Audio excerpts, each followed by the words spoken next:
Welcome to the Overlanding Creation channel. I'm Steven, and today we're teaming up with Torch Off-Road to bring an installation video for their 3-inch lift kit on the second generation Toyota Tundras. This lift kit includes 3-inch strut top spacers for your front, as well as differential drop spacers. It includes rear leaf springs, as well as shims to correct the drive angle of your rear axle. It also includes your installation components such as bolts, washers, nuts, and the install was fairly straightforward. It wasn't that difficult. Overall, I think it's something you guys can do at home with basic hand tools. I've been very pleased with the Torch products. I think you guys will be as well.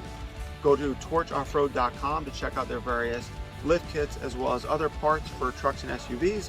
And make sure you use discount code OVERLAND10 for a 10% discount on Torch branded products. Without further ado, let's go ahead and jump into the install video. Okay, so starting here with the front of the vehicle, we're going to remove both front wheels. Again, as you can see, I'm using a lift, but this is something that could be done at home with a jack and a few jack stands. That would be fine. I also use some air tools or some battery tools in here as well, which made it a little easier for me, but it's not necessary. You can just use basic hand tools. Most of these things aren't too tight, so you can break them free by hand. But we're going to go ahead and start by disconnecting the steering knuckle from the upper control arm. As you can see, they use a castle nut from the factory, and it has a pin that goes through it. That pin just prevents that castle nut from backing out. So I'm going to go ahead and use some needle nose pliers to take that pin out, and then once that's removed, we can go ahead and we can remove that upper castle nut. You want to make sure you hang on to those pins. You don't want to lose those because we will be using those again. Once that's removed, we can go ahead and we can get this upper control arm castle nut off. You do want to be careful once that nut is out and you have that broke free. You don't want to let that you don't want to let that steering knuckle hang down, because there is your brake line as well as some other wires there. So you'll see here in a minute what I do with that. But I'm just going to go ahead and grab a hammer and tap that free.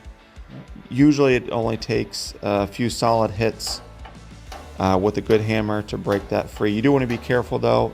Make sure you're only hitting the steering knuckle and not the upper control arm. You could damage the upper ball joint, the rubber part of that. So you just want to be careful. But usually a few solid hits and then I'll break free. Next, I'm grabbing a 10mm socket and little ratchet. I'm going to go ahead and take the bracket free. There's a little bracket that holds the brake caliper hose. It connects the brake caliper hose to the upper control arm, and I'm just going to go ahead and disconnect that. What that's going to do is it's going to give some extra play in that hose. So as you can see, I'm just checking all the lines here and the hoses, making sure nothing's carrying the weight of that steering knuckle, because we don't want to damage anything there. If it is pulling on that, you can always put a little hanger on there, which I do in a bit. So now I got a 21mm socket as well as a wrench, and I'm taking the bolt out that goes through the lower part of the front strut. It goes through the lower control arm and through the bottom of that front strut. So once I had that broke free, you're going to need to tap that bolt out. I just grab a small hammer, and I usually use a little punch as well, and I'll just give that a few taps and you can knock that bolt out. There shouldn't be too much pressure on it since we do have the upper control arm disconnected. So just a few solid hits, we'll get that bolt tapped out. We can remove that. Usually, as a rule of thumb, I just put the nut back on the bolt, so I keep everything in one place, and that way we don't lose anything. Now we got one more castle nut, connects the outer tie rod end to the steering knuckle. I'm going to go ahead and I'm going to take that pin out. Again, you want to be careful bending that straight. You don't want to damage that, because like I said, we are going to reuse those pins when we put it back together again. But you want to take that pin out, and once that's out, we can take the castle nut off that connects the outer tie rod end of your steering rack and pinion to your steering knuckle. And you can see here, once again, I'm using an air tool, but none of these were that tight, so you could easily do it by hand as well. Once we had that castle nut removed, I'm going to go ahead and place that with the rest of the stuff. You want to keep that all in one place. And again, it's the same concept. Make sure you hit the steering knuckle. Check those threads out. You don't want to hit the threads. You want to make sure they're all in good shape. And you want to make sure you hit that steering knuckle and not the tie rod itself. As you can see there, I do have a hanger. Nothing was pulling too hard, but I did place a hanger there just to make sure that it was holding the weight. Now we have 4 nuts that mount the top of your front strut to the upper strut mount. And I'm going to use a 14mm socket to remove those nuts. Now you'll see what I do here is I remove 3 of them, but I leave 1 in place. And the reason for that is because we don't want the strut falling out when we remove it from the lower control arm. So I take 2 nuts off the front here. I did find that the socket worked great for the outer nuts, but the ones in the back were a little tricky to get with the socket. So instead, as you can see here, I just use a wrench and I can easily access those 2 nuts in the back.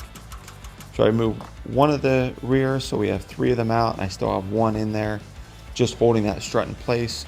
So again, it doesn't fall when we pop it out of the lower control arm. Once those 3 are removed, all that's left to disconnect is just your sway bar link.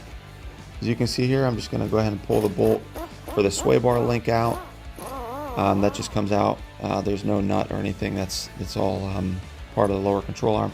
So once we get that bolt out, I'm just going to go ahead and grab a pry bar, and you don't have to apply too much pressure. Just a little pressure, that pops right out, and then you can see that's dangling there. So now I'm just going to take that last nut off the top, and I'll be able to very easily pull that front strut out there, as you can see. So now we're going to go ahead and put that spacer on. Now in this case, I was replacing the front strut, so I had to remove the strut mount, as you can see here. But the process is still the same. If you're not replacing the strut, you can just pop that spacer right on the top of that strut mount, even with it completely assembled. So the process is the same. I just put the nuts on, and I just tighten them hand tight. And then what I'm going to do is I'm going to grab my ratchet and a 14mm socket, and I'm going to go ahead and I'm going to snug them up by hand. Now, as you can see here, the strut is reassembled, but again, if you're not replacing the strut, that's no problem. You can just simply pop that spacer onto the top of your strut using those existing studs. Put the factory nuts back on, and you're going to go ahead and you're going to snug them down by hand. And then once they're tightened by hand, I go ahead and I get my torque wrench and I torque them all down to spec. I did look up the Toyota factory torque specs, and it called for 45 Newton meters of torque for those 4 upper strut mount nuts. What I found was easy here is I just use a screwdriver to hold the bottom of this strut while I torque them down. It's not a ton of pressure, so it's pretty easy to do. And I just go around and I torque all 4 of these nuts to again 45 Newton meters. You want to make sure you don't over torque these, because obviously that could lead to some issues like stripping the threads, or even maybe cracking that spacer. So 45 Newton meters is what the factory calls for, so that's what I went with. You could also apply a tiny bit of maybe some medium strength Loctite if you want as well. That wouldn't hurt anything. Now once I have all 4 of these nuts torqued to spec, there is a small dot on the top of the spacer that Torch put on there, which was really good. And what that dot indicates is the direction. You want that to be facing towards you. So I'll show you here that in a second when I go ahead and put it on.